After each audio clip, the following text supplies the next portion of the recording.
Hey, what's up, guys? It's Coach Garrett. I'm here at Great Body Fitness, and I am looking over the questions that I said I would answer for you, or do my best to answer at the beginning of the week. So let's do it.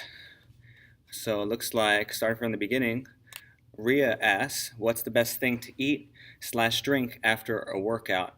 Is there a time frame I should eat slash drink after my workout?"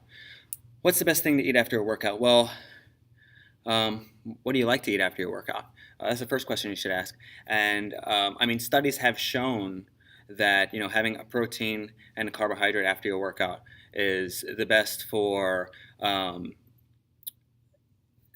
beginning the whole protein synthesis and reparation of your muscles in your body after you work out. You destroy your body, so that should studies have shown that that combination of foods helps speed up that process and begin that process as soon as possible.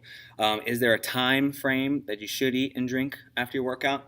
It's been said that an hour, 2 hours after your workout, but honestly, from what I've read and what I've learned, I don't think there's any studies that show that is very specific on that time, because the next meal that you eat, regardless, let's say if I work out at nighttime and I don't eat till the next morning, that's still your next meal, and it's still going to do what your body intends for it to do, if that makes any sense. So I don't think that is the case as far as when should you eat. I mean, if you want to eat after your workout, then go ahead. And then again, everybody's different, so you gotta kind of experiment with that. And if you want examples for proteins, you can have like meats. I mean, some people have eggs, oatmeal. I mean, what do you like to eat first? Usually, your body can push whatever nutrients you're eating after your workout more efficiently than any other time. So, like if you have something sweet after your workout, or something that's faster digesting, they say it's better. So hopefully that answers your question. If you want to get more in detail about that, please ask again below, and we'll make it in our next video. Lucy, do you advise creatine as a supplement for women? I'm scared it will make me bloated. I haven't heard of that from anybody. Creatine is actually one of the number one supplements that studies have been shown that it works. It will increase your strength. It will increase, which will allow you to increase your performance, your alertness. And if you're stronger when you're working out, you're going to push harder, get better results. What kind of creatine? Honestly, you can just go to like a Lindbergh's or a vitamin shop and get just regular creatine that's pharmaceutical grade. This one's pure creatine monohydrate powder. Hey, if you're scared of getting bloated, try it out. And if you get bloated, then you could try a different one, and you can experiment with that. But I haven't heard of that. Me and my wife Ria, we both take it, and it tastes like salt in in water. It doesn't really taste like anything. So yeah, that's what I would advise. And if it does make you bloated, then don't take it. But I don't think it will do that. But you could try it out. Connie, what's the best way to resist sweet cravings even after eating a full meal? That's a good one. I like having sweets after a full meal. I think that some people just like that sweet taste or that different taste afterwards. If you're one to say, "Oh, I can't have this, I can't have that," anytime that I've found that you restrict yourself from having certain foods, you will want the food more. So it's not. Of course, that you shouldn't do that, or if you say shouldn't, but your brain is continuously saying, "Oh no, I shouldn't eat this, I shouldn't eat this," and then it just makes you want it more because you think you're never going to have it again. So for me, I just say, "Hey, if I want a little piece, I'm gonna have a little piece." And then I find that I don't crave it as much, and I have more control over when I want it, and I won't. If I do have it, I won't eat as much. Or you can try substituting with other things that are sweet. If your body's asking, craving sweets, your body's telling you something. Maybe you're restricting sugar, which your body needs. You're restricting sugar and the carbohydrates and everything that breaks down into sugar, and maybe you need something like that. So you can try supplementing with a fruit, or something along those lines. Or like I said, change your mindset and let's experiment and see if that changes your actions. Connie, I hope that helps you. Another thing with eating after a full meal, are you eating fast? If you're eating really fast, you're not going to realize that you're full, or satisfied. By eating your food slowly, and even if you don't have enough time to eat, still continue eating slowly, even if you might not finish it all. But just it takes, they say it takes about 20 minutes give or take, for your body to actually process that, hey, I am satisfied, I don't need any more. And then that could be are you bored and just emotional eating or just bored eating? I do that sometimes. So, checking in with yourself and asking yourself before if you're going to give in to those sweets, ask yourself, hey, am I bored, or am I eating um, to relieve an emotion that I'm feeling? Am I stressed out? Something like that. More going internal and figuring out why you're doing this than trying to figure out external ways of doing that. I found that has helped for me and for some of the people that have had success with cravings.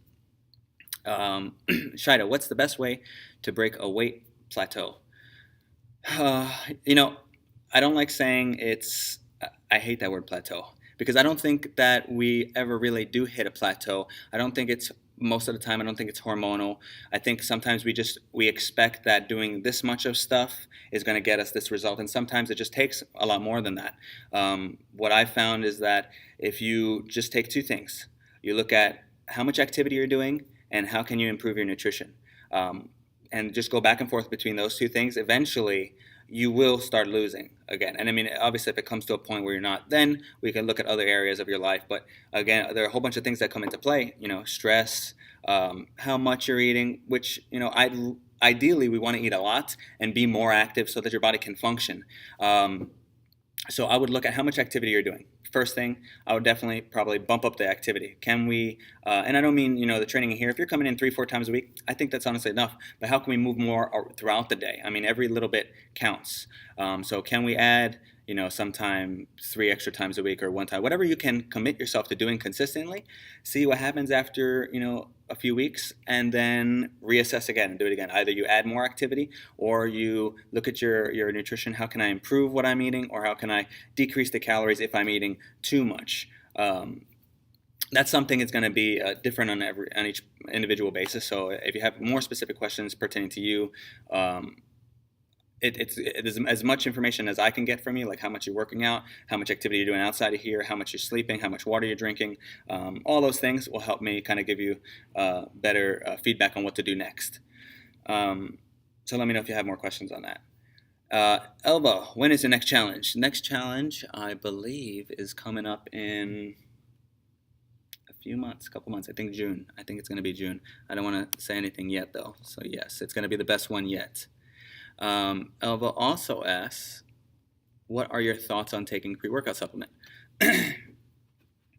I don't. I like just drinking coffee sometimes, or like I said, I have my creatine. I've had bad experience with pre-workout supplements because all those things are usually going to contain things that might not be great for your health.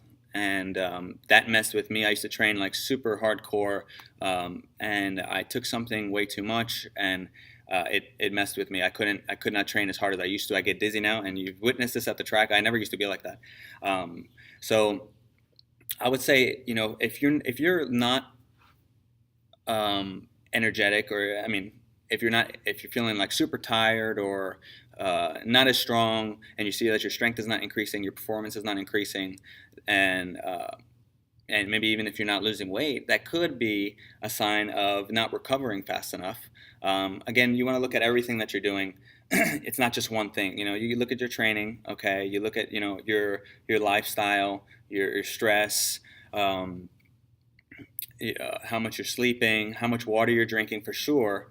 Because just 1% of body weight loss due to dehydration can significantly decrease your energy and your performance. So those are some things that you want to maybe put on a piece of paper and then contact me, and we can go over those things and figure out where this, if the case is that you don't have energy, or you want energy for working out, you might need to eat something before, or eat some of the night before, or drink some.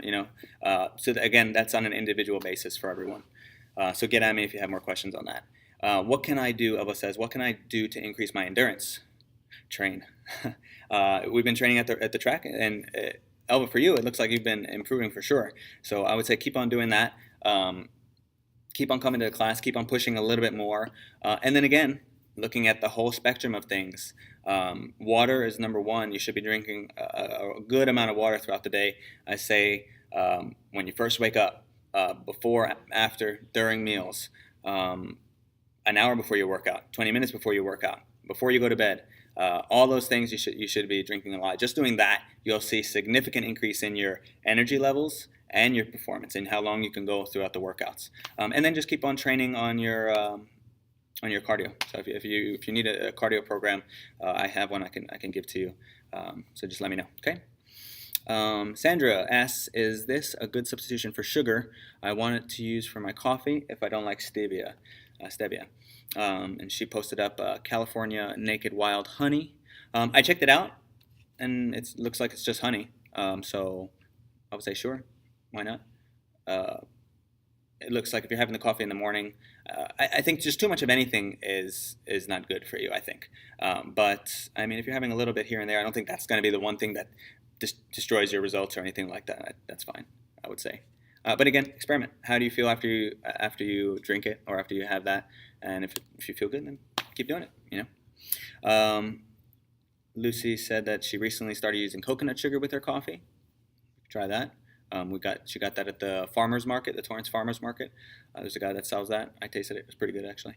And then I think that's about it, guys.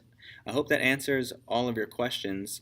Again, guys, I'm going to do this again next week. So ask me your questions below, and I'll post up another video next week. Guys, I want to help you. Stop thinking about all this stuff. Get it out here. There's going to be other people that have tips that has worked for them that maybe you can try implementing and see if it works. Not everything works for everybody, so it's good to share each other's ideas, to experiment with different things and see what can work for you. So guys, thanks for watching. I hope this helps. I'll see you soon.